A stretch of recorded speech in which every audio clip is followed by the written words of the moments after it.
গল্পের সিন্ধুক। Hello friends, আপনারা শুনছেন আমাদের ইউটিউব অডিও চ্যানেল যার নাম গল্পের সিন্ধুক, আর আমি প্রসেনজিৎ রয়েছি তোমাদের সাথে। ফাঁকা স্টেশনের প্ল্যাটফর্মে বসেছিল অর্ণব। আপাতত হাতে কোনো কাজ নেই। শনিবার স্কুল তাড়াতাড়ি ছুটি হয়ে গেছে। জায়গাটা প্রথম দর্শনে খুব একটা ভালো লাগেনি। বড্ড বেশি যেন নিস্তব্ধ নির্জন। রাত্রি 8টা বাজতে না বাজতেই শুনশান। কলকাতার ছেলে তো, তাই নিস্তব্ধতা ঠিক হজম হয় না। তাও এই ক্ষেত্রে কিছুটা সয়ে গিয়েছে, কারণ চাকরিটা সরকারি।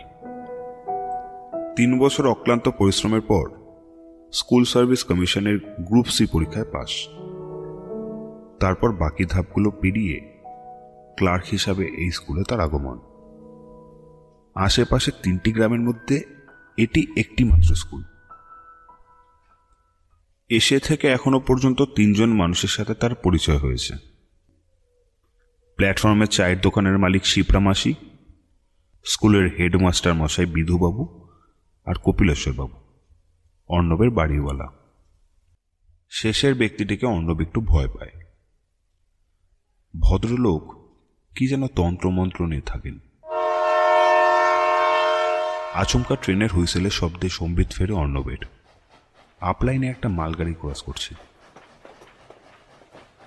মালগাড়িটার চলে যাওয়া দেখতে দেখতে মনে হয় অর্ণবের জীবনটাও ঠিক মালগাড়ির মতোই, ধিমে তাল হোক, এগিয়ে যাবে, থেমেছ তো সমালোচক জুটে যাবে। অর্ণব মালগাড়িটার চলে যাওয়া দেখছিল। হঠাৎ একদিকে চোখ আটকে যায়। আপ রেল লাইন থেকে একটা ব্রাঞ্চ লাইন বাঁ দিকে ঘুরে প্ল্যাটফর্মের পাশে মাঠের ওদিকে চলে গেছে। ওদিকে কারখানা গোছের কিছু আছে নাকি? কৌতূহল বশত একটু এগিয়ে গিয়ে প্ল্যাটফর্মের পাঁচিলের উপর ঝুঁকে পড়ে দেখার চেষ্টা করে সে। রেল লাইনটা মাঠের উপর দিয়ে ও পাশের জঙ্গলের দিকে চলে গেছে। হাতের কাছে আপাতত কাজ নেই অর্ণবের, একেই ঘুরে বেড়ানো ছাড়া। হয়তো তাই একটা ছেলে মানুষই কৌতূহল পেয়ে বসে। রেল লাইনটার অন্তিম গন্তব্য কোথায় দেখতে হচ্ছে তো। লাইনটা ধরে এগোতে থাকে সে। মাঠের মাঝে মাটি স্টোনচি ফেলে উঁচু করা হয়েছে। তার উপর লাইনটা পাতা, যেরকম হয়ে থাকে, কিন্তু ঘাস আর আগাছায় ভরা। ঘড়ির দিকে তাকায় অর্ণব। সবে 2:30। রোদটাও বেশ চড়া, তবে ওই বনটায় ঢুকলে হয়তো একটু ছাওয়া পাওয়া যাবে। বনে ঢুকে বুঝতে পারে না লাইনটা কোন দিকে গেছে, কারণ রাস্তা বলতে কিছুই নেই, প্রায় হাঁটু সমান আগাছায় ভর্তি। আর বট, অসত্য, আরও কি সব নাম না জানা গাছে ভর্তি। অর্ণব লাইনটা দেখতে পাচ্ছে না আর। কেমন যেন অস্বস্তি হচ্ছে ওর। আচমকা ওর চোখে পড়ে টিনের শেড দেওয়া একটি জায়গা, বেশ বড় জায়গা। কারখানা? জায়গাটার ভিতরে ঢুকে বুঝতে পারে একটা পরিত্যক্ত কাঠশেড। হ্যাঁ, পরিত্যক্ত, কারণ সবকিছুর উপর পড়ে আছে পুরো ধুলোর আস্তরণ। আগাছাগুলো যেন কাঠশেডটাকে আষ্টে পৃষ্ঠে জড়িয়ে ধরেছে। আর অদ্ভুত একটা কড়া গন্ধে জায়গাটা ছেয়ে আছে। ভিতরে বেশ কয়েকটা পুরনো আমলের WDS-4 ডিজেল আর লোকোমোটিভের কাঠামো পড়ে আছে। আর শেষের দিকটা একটা মান্ধাতার আমলে বাষ্পচালিত ইঞ্জিন পড়ে আছে, তার সাথে সেই একই রকমের 2টো কাঠের বগি। অর্ণব এগিয়ে যায় সেই দিকে। সামনে গিয়ে একটা ব্যাপার লক্ষ্য করে।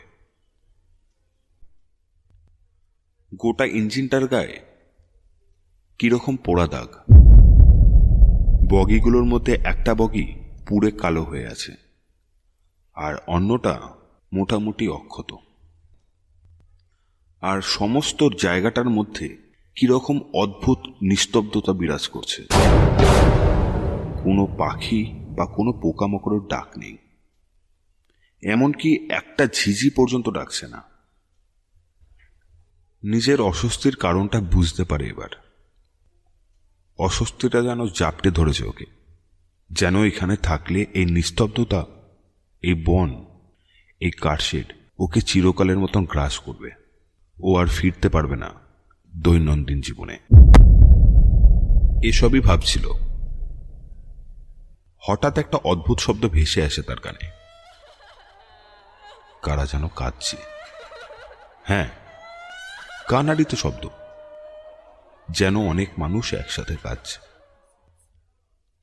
ও হন্তদন্ত হয়ে ছুটে বাইরে বেরিয়ে আসে। কান্নার শব্দটা জঙ্গলের ভিতর থেকে আসছে, কিন্তু এখানে লোকবসতি আছে বলে তো মনে হয় না।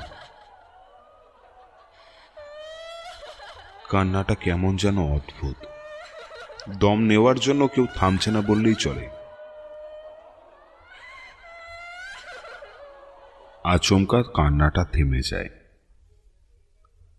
ও ফিরে আসতে যাচ্ছিল, এমন সময় পিছন দিক থেকে একটা শব্দ শুনে ঘুরে তাকাতেই ও চমকে ওঠে।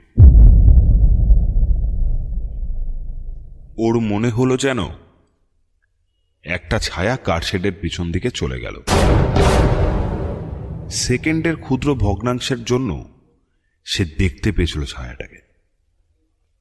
ও ছুটে সেদিকে যায়, কিন্তু কোথায় কি? গাছগুলো তার দানবিক হাতের মতন ডালপালাগুলো মিলে ধরেছে। দূরে অন্ধকার ঘনিয়ে আসছে, কিন্তু এত অন্ধকার তো হওয়ার কথা নয়। ঘড়িতে সবে 3:30। জঙ্গলটা থেকে বেরিয়ে আসে সে।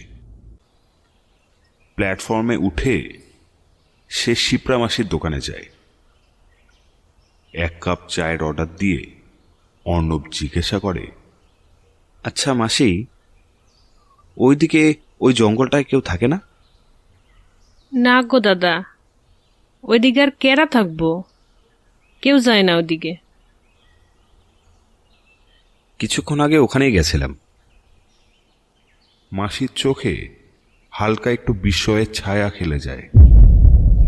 ওইদিকে গেছিলেন দাদা? হ্যাঁ, কেন? না কিছু না তেমন। আসলে ওইদিকে জলা জঙ্গল ভর্তি, সাপখোপ কত কিছু থাকতে পারে। তাছাড়া কি?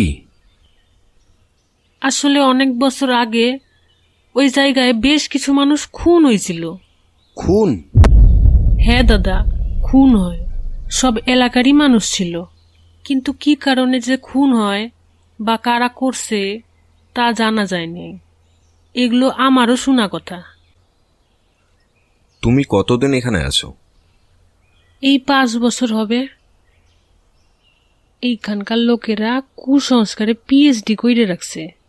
সবার ধারণা ওই জঙ্গলে যারা যায় তারাই মারা যায়। ওইদিকে জীবিত মানুষের যাওয়া মানা। দাদা বলি কি, আপনি বেশ কয়েকবার ওইদিকে গিয়া একটু প্রমাণ করে দিন না। শেষের কথাটা শুনে অর্ণব একটু চমকে উঠল।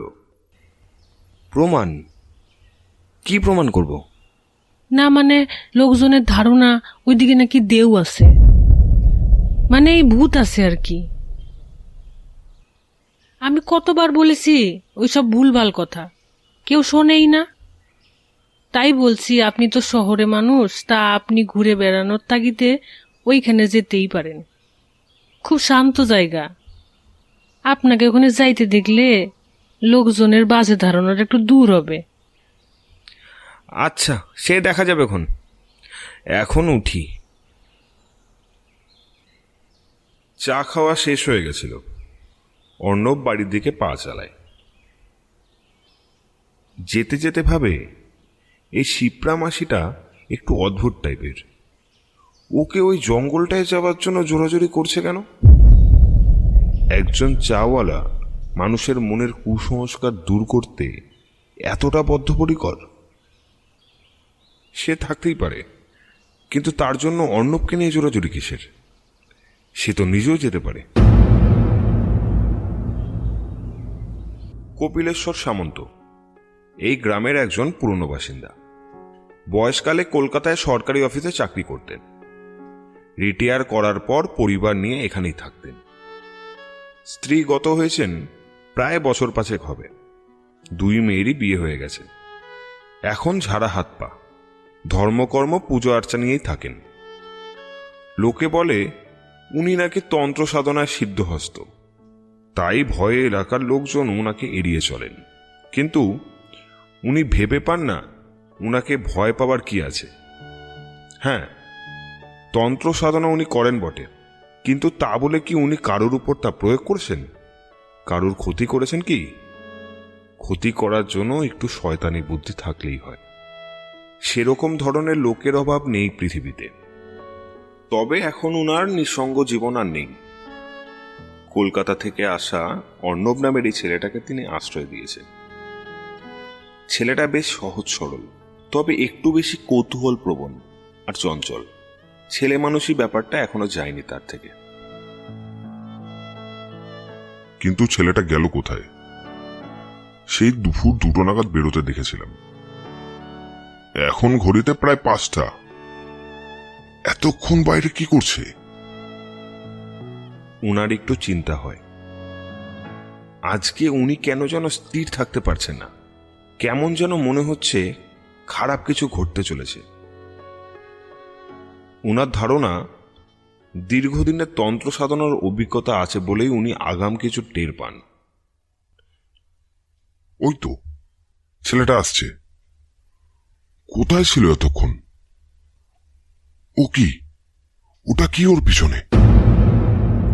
অর্ণব বাড়ির সামনে আসতেই দেখতে পায় কপিলেশ্বর বাবু দোতলায় বারান্দায় দাঁড়িয়ে আছেন।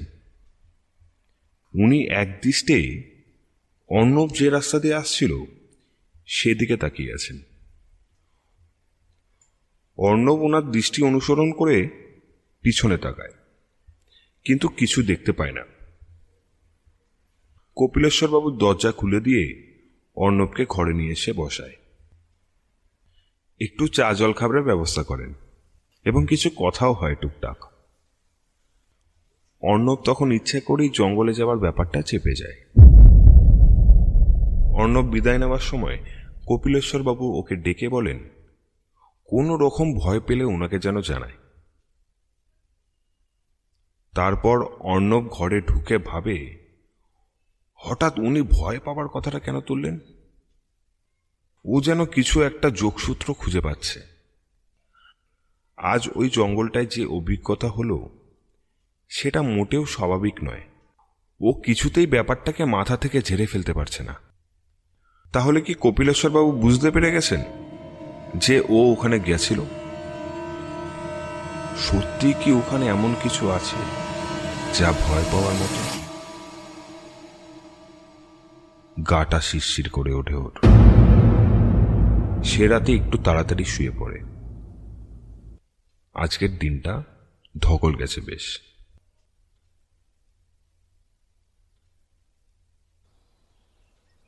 একটা পড়ন্ত বিকালবেলা অর্ণব একা স্টেশনে দাঁড়িয়ে। পুরো স্টেশনটা খা খা করছে। অর্ণব শিপ্রামাসির দোকানের দিকে এগিয়ে যায়। শিপ্রামাসি ওকে দেখে একগাল হেসে বলে, কি ব্যাপার দাদা, ভাইবে দেখলেন ওনে যাবেন কিনা? কথাটা শুনে বড় বিরক্ত হয়। না, এখনো ভাবিনি। আর তুমি বারবার এই এক কথা আমাকে বলবে না তো? আমার কি অন্য কোনো কাজ নেই নাকি? না মানে এমনি বলছিলাম আর কি। তা দাদা লিকার দিব না দুধ চা? লিকারই দাও। অর্ণব লক্ষ্য করে শিপ্রামাসি কেমন যেন মুচকি মুচকি হাসছে। চায়ের কাপটা হাতে নিয়ে প্ল্যাটফর্মের উপরে পায়চারি করতে থাকে। আকাশটা কেমন ঘোলাটে মার্কা হয়ে আছে।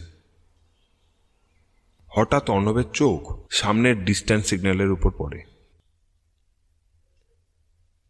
একটা বাচ্চা মেয়ে সিগন্যালের থাম ধরে দাঁড়িয়ে আছে। ওর দিকেই যেন তাকিয়ে আছে। শিপ্রামাসি, ওই মেয়েটাকে? সাড়া না পেয়ে দোকানের দিকে তাকায়। কোথায় শিপ্রা মাসি? দোকানে কেউ নেই। ঘুরে তাকিয়ে দেখতেই ওর গায়ে কাঁটা দিয়ে ওঠে। মেয়েটা একেবারে ওর সামনে এসে দাঁড়িয়েছে। মেয়েটা সারা গা দিয়ে ধোঁয়া উঠছে, এমনকি মেয়েটার চোখের ভিতর থেকেও ধোঁয়া বেরিয়ে আসছে। ভয়ে আতঙ্কে অর্ণব পালানোর চেষ্টা করে, কিন্তু মেয়েটা অর্ণবের একটা হাত চেপে ধরে। সাথে সাথে অর্ণব যন্ত্রণায় কোকিয়ে ওঠে। কি গরম! যেন একটা লাল হয়ে যাওয়া লোহা ওর হাতের উপর চেপে বসেছে। অর্ণব চিৎকার করে ওঠে। তারপরে ওর হাত লেগে কি একটা পুড়ে ভেঙে যায়। ঘুম ভেঙে যাওয়ার পর অনেকক্ষণ ধরে চুপ করে বসে থাকে সে। কি ভয়ঙ্কর স্বপ্ন! ওর হাতটা যেন এখনো জ্বালা জ্বালা করছে। কিছুক্ষণ পর বিছানা থেকে নামে। নেমেই দেখে গোটা মেঝে জলে থই থই করছে, আর জল রাখার মাটির জ্বালাটা ভেঙে টুকরো হয়ে পড়ে আছে। না, এর একটা বিহিত দরকার। অন্য সময় হলে এটা একটা সাধারণ দুঃস্বপ্ন বলে ধরে নিত, কিন্তু কাল জঙ্গলে যা দেখেছে আর শুনেছে, তারপর স্বপ্নটা সাধারণ বলে মনে হচ্ছে না। কালকেই সব কপিলেশ্বর বাবুকে খুলে বলবে সে। যা হচ্ছে একদমই স্বাভাবিক না। এই প্রথম ওর মনে হলো জায়গাটায় না গেলেই ভালো হতো। ঘড়িতে ভোর 4টে। অর্ণব আবার শুয়ে পড়ে। পরদিন সকালে অর্ণব কপিলেশ্বর বাবুর ঘরের দরজার সামনে গিয়ে দেখে তালা ঝোলানো। এ কি, গেলেন কোথায় ভদ্রলোক? একটু মুষড়ে পড়ে সে অগত্যা বাজারে বেরিয়ে পড়ে। বাজারে বিধুবাবুর সাথে দেখা হয়ে যায় অর্ণবের। বিধুবাবু অর্ণবকে দেখে বলেন, কি ব্যাপার অর্ণব, চোখ মুখ এত শুকনো কেন? রাতে ঘুমোয়নি নাকি? অর্ণব চুপ করে থাকে, কোনো উত্তর দেয় না। অর্ণব চুপ করে থাকতে দেখে বিধুবাবু বললেন, আজ তো ছুটির দিন, স্কুলটা ফাঁকাই থাকবে। তা তুমি বাপু একটু স্কুলে গিয়ে আমার কিছু কাজ করে দিও তো। এতদিন তো কেউ ছিল না, তাই অনেক কাজ পড়েছিল, আর আমি নিজেই কত সামলাবো। প্লিজ তুমি আজকের দিনটা একটু করে এসো ভাই। ঠিক আছে, কিন্তু স্কুলে কি আর কেউ থাকবে না? কেন থাকবে না? স্কুলের গার্ড জগদীশ থাকবে তো, ও তোমাকে চা জল দিয়ে যাবে। 1:30 নাগাদ ও বেরিয়ে পড়ে। বেশ চড়া রোদ, কিন্তু দক্ষিণ দিকের আকাশটা কালো করে এসেছে। জোর বৃষ্টি নামবে মনে হচ্ছে। স্কুলটা বেশি বড় নয়, আর 5টা সরকারি স্কুল যেরকম ঠিক সেরকমই। একটাই বিল্ডিং, দোতলা। দুটো তলাতেই মাঝ বরাবর প্যাসেজ চলে গেছে এ মাথা থেকে ও মাথা।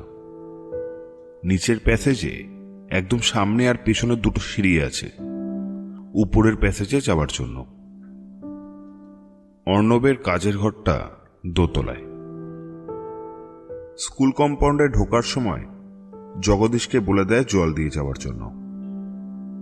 একবার ভাবে জগদীশকে ওই ঘরেই বসতে বলার জন্য, তারপর ভাবে না থাক, নিজের ঘরে বসে যা করছে করুক, বিরক্ত করে লাভ নেই, অসুবিধা হলে ডাক দেবে।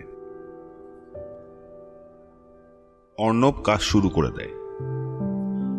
বেশ কিছুক্ষণ সময় কেটে গেল। অর্ণব নিজেকে কাজের মধ্যে ডুবিয়ে দিয়েছে। ইতিমধ্যে জগদীশ জল দিয়ে গেছে। জিজ্ঞেস করেছিল ও চায়ের ব্যাপারে, কিন্তু অর্ণবই না করে দিয়েছে। যা গরম পড়েছে। আরও কিছুক্ষণ সময় কেটে যায়। অর্ণবের হঠাৎ মনে হয় গরমটা আর আগের মতো নেই, একটু যেন কম। জানলার দিকে তাকাতেই দেখে রীতিমতো জোর হাওয়া দিচ্ছে। আর বাইরের আলোটাও যেন কমে গেছে। ঘড়িতে তো সবে 4:45, তবে কি? জানলার কাছে এগিয়ে যায়। হ্যাঁ, যা ভেবেছে ঠিক তাই। গোটা আকাশ কালো মেঘে ছেয়ে গেছে। বিদ্যুতের ঝলকানি চোখে পড়ল কয়েকবার। হঠাৎ মনে হলো ওকে কেউ যেন দেখছে। মুখ ঘোরাতেই মনে হলো কেউ যেন দরজার কাছ থেকে সরে গেল। ঘর থেকে অর্ণব বেরিয়ে এলো প্যাসেজে। জগদীশ, জগদীশ! কেউ সাড়া দিল না। ফাঁকা প্যাসেজে ওর নিজের গলার আওয়াজ প্রতিধ্বনি হয়ে ফিরে এলো। প্যাসেজের ঠিক মাঝখানে একটা পুরনো বাল্ব জ্বলছে, তবে প্যাসেজটা মোটামুটি আলোকিত। হঠাৎ কিছু একটা আছড়ে পড়ার শব্দ পায়। সেদিকে তাকিয়ে দেখে প্যাসেজের শেষ দিকের জানলার পাল্লাগুলো খোলা হাওয়ায় আছড়ে পড়ছে। ওদিকে এগিয়ে গিয়ে পাল্লাগুলো আটকে দেয়। তারপর নিজের ঘরে ফিরে আসতে যাচ্ছিল। আচমকা সামনের দিকে তাকিয়ে ওর বুক ধক করে ওঠে। ওটা কে? কে ওটা? প্যাসেজের ঠিক অপর প্রান্তে একটা বাচ্চা মেয়ে দাঁড়িয়ে। মেয়েটার এক হাতে একটা পুতুল, আরেক হাতে একটা চলন্ত হেরিকেন। মুখের সামনে ঝুলে পড়া চুলের ফাঁক দিয়ে মণিবিহীন চোখের দৃষ্টি ওর দিকে নিবদ্ধ, আর মেয়েটার সর্বাঙ্গ দিয়ে ধোয়া বেরোচ্ছে। আরে, এটা তো সেই স্বপ্নে দেখা সেই মেয়েটা। অর্ণবের চিন্তা ভাবনা সব গুলিয়ে গেছে। ওর চোখ প্যাসেজের অপর প্রান্তে দাঁড়িয়ে থাকা সেই মেয়েটার দিকে। মেয়েটা খিলখিল করে হেসে উঠে বলে, গান রাতের ছায়ায় ভেসে তোর পিছেতে এসে আসে, বাতাসে মিশেই ভেসে যাই, দেহ তো মোর পুড়ে যায়, চাঁদের আলোয় রক্ত স্নান, রক্তে মোর দেহের টান, পড়েছি আমি পড়বি তুই, আগুন ছেড়ে পালাবি কই, কোথায় পালাবি, পালাবি কোথায়?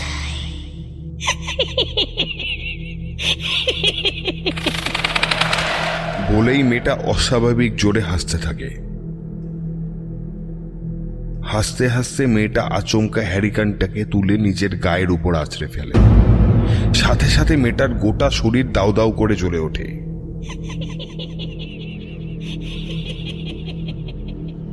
মেয়েটা তখনও এইরকম ভাবে হেসে চলেছে।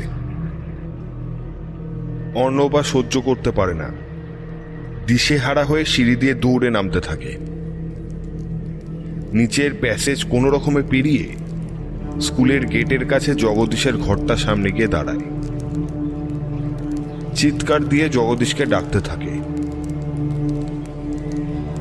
কিন্তু কোথায় জগদীশ? অর্ণব ঘুরে স্কুলের বিল্ডিংটার দিকে তাকায়। তাকানো মাত্রই প্রচন্ড একটা চিৎকার দিয়ে দিক বিদিক জ্ঞানশূন্য হয়ে আবার ছুটতে শুরু করে।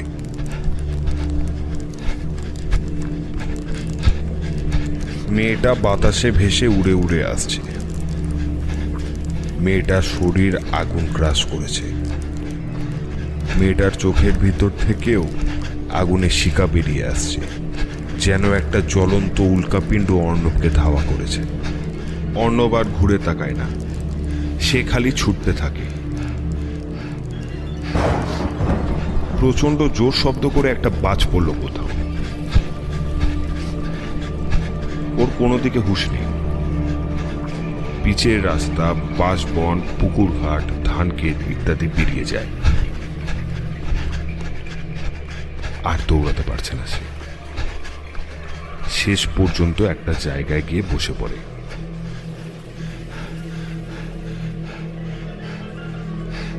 অর্ণবের মনে হচ্ছে ওর হৃৎপিণ্ডটা যেন বুক ছিঁড়ে বেরিয়ে আসবে। শ্বাস নিতে কষ্ট হচ্ছে।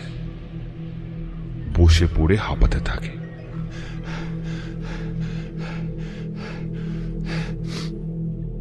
কিছুটা ধাতস্থ হয়।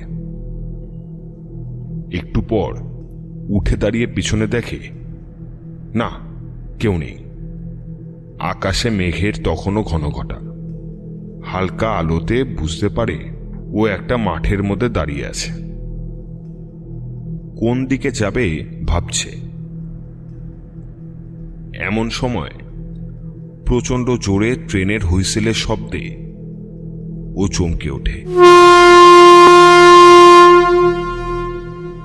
পিছনে ঘুরে তাকিয়েই ওর গোটা শরীরে বিদ্যুৎ খেলে যায়।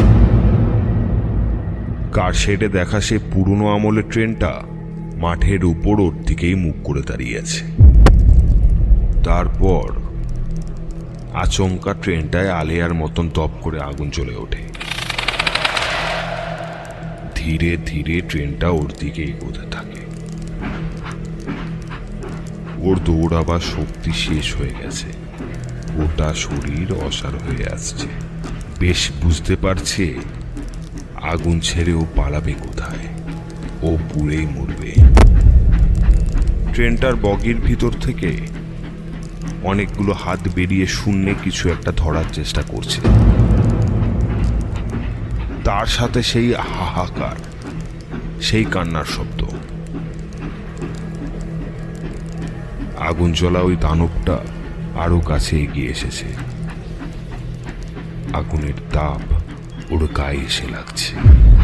ধীরে ধীরে ওর জ্ঞান লোপ পাচ্ছে। ঠিক তখনই ও দেখতে পায় কে একজন ওর সামনে এসে ওকে আড়াল করে রেখেছে। তারপরে আর কিছু মনে নেই। চোখ খোলার পর প্রথমে বুঝতে পারে না অর্ণব ও কোথায় আছে। তারপর পাশে দেখতে পায় কপিলেশ্বর বাবুকে। উঠে বসার চেষ্টা করে ও। বাইরের খোলা জানলা দিয়ে রোদ এসে পড়ছে। কপিলেশ্বর বাবু অর্ণবকে জল খাইয়ে দেন। তারপর নিজে থেকেই বলে চলেন, ভাই, তুমি বড় বাঁচান বেঁচে গেছো। ওই জায়গাটায় কোনো মানুষ যায় না, আর আমি ভাবতেও পারিনি তুমি ওখানে যাবে। আসলে আমার নিজেরই ভুল ছিল, আমি তোমাকে আগে বলিনি। ওই ট্রেনটা? বলছি আমার ছেলেবেলায় ঘটনাটা ঘটেছিল। দেশভাগের সময় শরণার্থীদের নিয়ে ট্রেনটা আসছিল। তখন দাঙ্গাবাজরা ট্রেনটায় আগুন ধরিয়ে দেয়। কেউ কেউ পালাতে পেরেছিল, কিন্তু অনেকে বেরোতে পারেনি। ট্রেনটার ভিতরে দগ্ধ হয়ে মারা গিয়েছিল। আরো শুনেছি বাবার মুখে যে একটা বাচ্চা মেয়ে কোনো রকমে পালাতে পেরেছিল,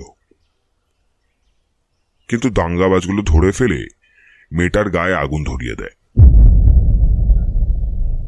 গায়ে আগুন লাগা অবস্থায় মেয়েটা কিছুটা দৌড়ে যায়। সে এক ভয়ঙ্কর দৃশ্য। এই শুনে অর্ণব চোখ বুজে ফেলে। এদের লক্ষ্যই ছিল তোমার ক্ষতি করা। এরা মানুষের শরীরের সাথে আঠার মতো নিজেকে আটকে ফেলে। তারপর সেই অভাগা মানুষ যেদিকেই যায়, ওই হিংস্র আত্মাগুলো সেদিকেই যায়। ইংলিশে এদেরকে ফিডার্স বলে। সেদিন যখন বারান্দায় দাঁড়িয়েছিলাম, দেখি তোমার ঠিক পিছনে একটা ছায়া, না, মানুষের ছায়া নয়, যেন একটা কালো মেঘ তোমার পিছন পিছন আসছে। তখনই ভেবেছিলাম কিছু একটা খারাপ হতে চলেছে তোমার সাথে। আমি যখন প্রথম যাই ওখানে, তখনই বুঝেছিলাম ওখানে কিছু একটা আছে। এদিকেও আবার শিপ্রা মাসিও নাকি বলে ওদিকে কিছু নেই। আবার আমাকে জোর করছিল যাবার জন্য।